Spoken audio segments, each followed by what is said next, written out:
Hey everybody, welcome to Fragrance Explorer. My name's Robert. Today we're taking a look at Jean-Paul Gaultier's Le Male. So let's get started.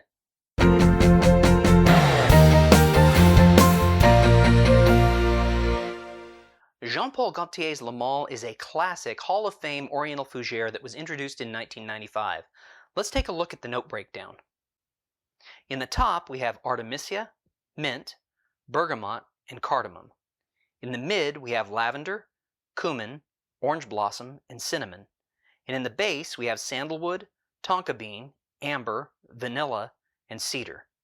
Le Male is a Hall of Fame masculine fragrance introduced in the mid-90s, and it paved the way for what we would consider sweet masculine fragrances of today. You have to realize at the time that it was introduced, there were not a lot of sweet masculine fragrances on the market.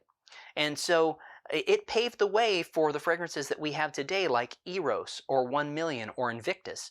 And in comparison, Le Male is not nearly as sweet as any of those fragrances, and yet when it was introduced, it was considered a very sweet fragrance. It was so different, it was so groundbreaking. So there are really four notes that define the body of, or the real character of Le Male. And those four notes are vanilla, mint, lavender, and tonka bean. And those four notes working in concert together really form the body of this fragrance and define it for what it is. Le Male is characterized as an Oriental Fougere. Now, as an Oriental, it's got amber in the base. And in addition to this, we've got some complementary notes of cedar and sandalwood that really kind of make that amber in the base have that masculine characteristic about it. Now, complementing this, we've got the warmth of vanilla warming that base up, and so we've got the sweetness of the amber, and then we've got a little bit of a green top note and milkiness that's going along with the sandalwood, and then cedar's just very smooth and masculine, and then layered in there you get this warmth of the vanilla that makes the base of this fragrance very sensual. It's very attractive and opulent feeling. So the sweetness of the amber and the vanilla in the base is contrasted with some mild spiciness. And we've got cinnamon and cardamom and bergamot.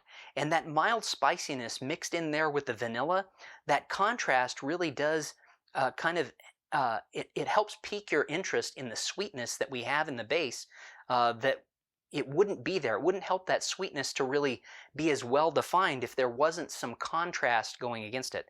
It's very pleasing, all those notes together, that mild spiciness mixed in there with that warm, sweet base. So Le Male is also characterized as a fougere, and fougere means fern-like.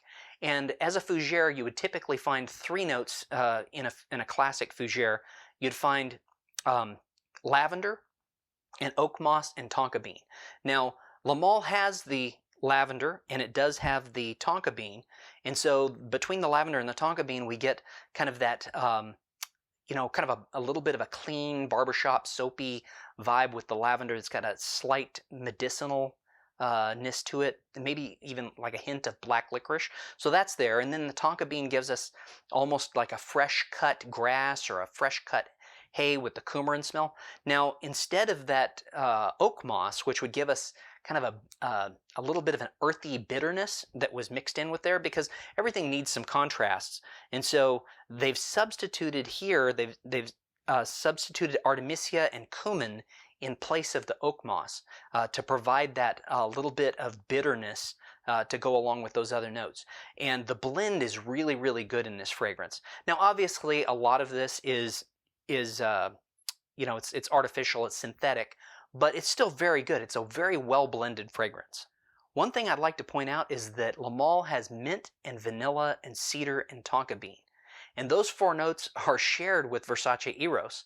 And this fragrance predates Eros by 17 years.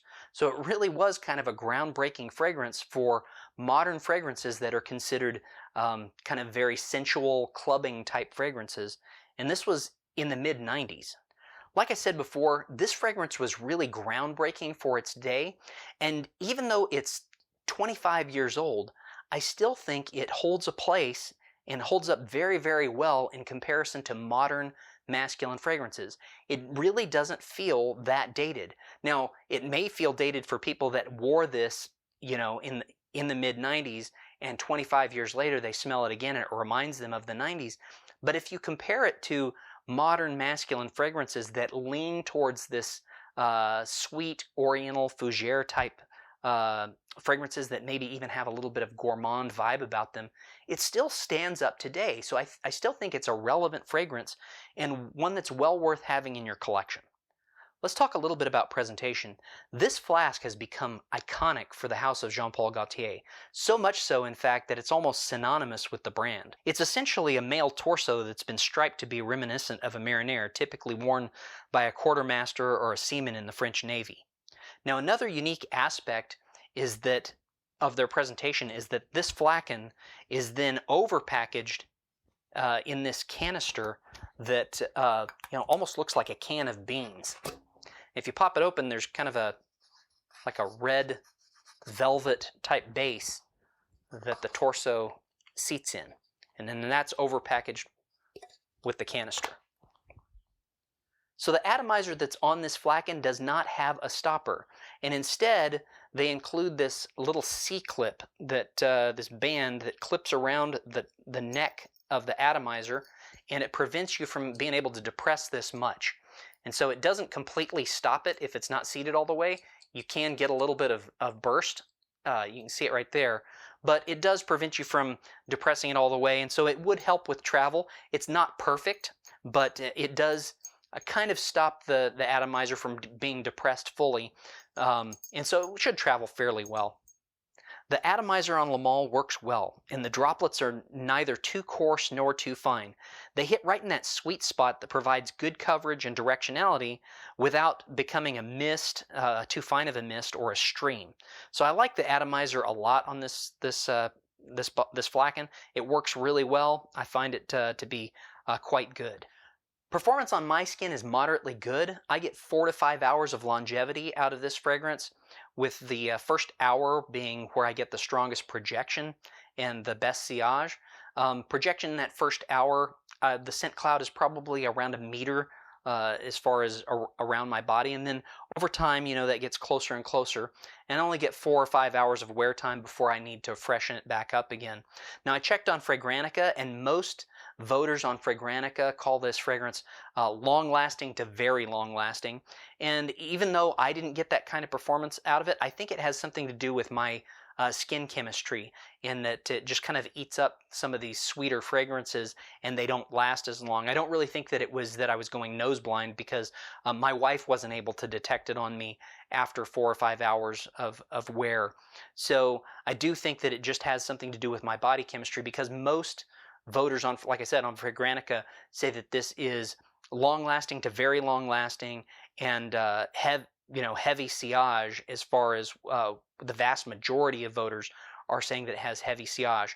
And I think it really is just the formulation doesn't last that long on my skin type, and that's possible. And so it's likely that you might get better performance out of this fragrance than I did.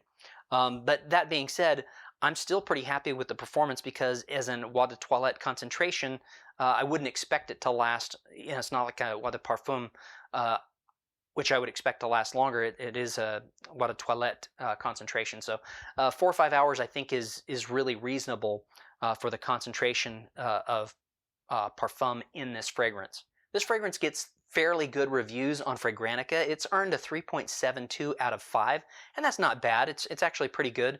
Now, it's a classic smell, and it's really kind of held the test of time over 2.5 decades. Now, I'm getting to the age category where this is probably considered a little bit too youthful for me, but I still like it. I like sweet fragrances, and my wife really likes sweet fragrances, so I still wear it. Now, I would say that this is probably centered towards a younger audience as far as the fragrance profile. It's probably more fit for definitely the under 50 crowd, but I still like it. And pricing right now, if you go over to Amazon, for this 125 milliliter 4.2 fluid ounce bottle, this is running right around $70 US. Now if you go over to Macy's, retail pricing on this exact same bottle is about $95, $94 US at Macy's. Now if you would like to try something that smells almost identical and not break the bank, let me grab this from behind me.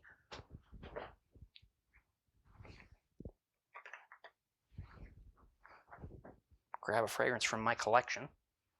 So I'm going to grab a fragrance from the collection here. I wasn't planning on doing this, but if you would like to try this fragrance and you don't really want to drop $70, you can get this instead.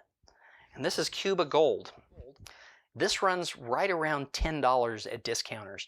I've even found this, for on the expensive end, I found this for $15. Now, cigar-shaped bottle, Cuba Gold from Cuba, Paris. Smells almost identical. Spray that on one hand. Spray that on the other. Yeah, these two fragrances are really, really close. The difference being, La Male is going to last you 4 to 5 hours. Cuba Gold, maybe 30 minutes to an hour before it's gone. So the longevity is not there. But if you were just trying to figure out what the smell of this fragrance was like, you can pick this up for, I think that this is also, a 100 milliliter bottle. You pick that up for $10. And it smells almost identical, but the performance is terrible. Kind of a cool flagon to sit on your shelf, but it'll only last you maybe 30 minutes to an hour before you need to refresh. Thanks for joining us. I really do appreciate you guys watching the channel and checking out the reviews, and then engaging and chatting about the fragrances in the comment section and being respectful to each other. It's really humbling, the kind feedback that I've gotten over the past couple months with the reviews and stuff. And I do want to apologize for the being behind on reviews.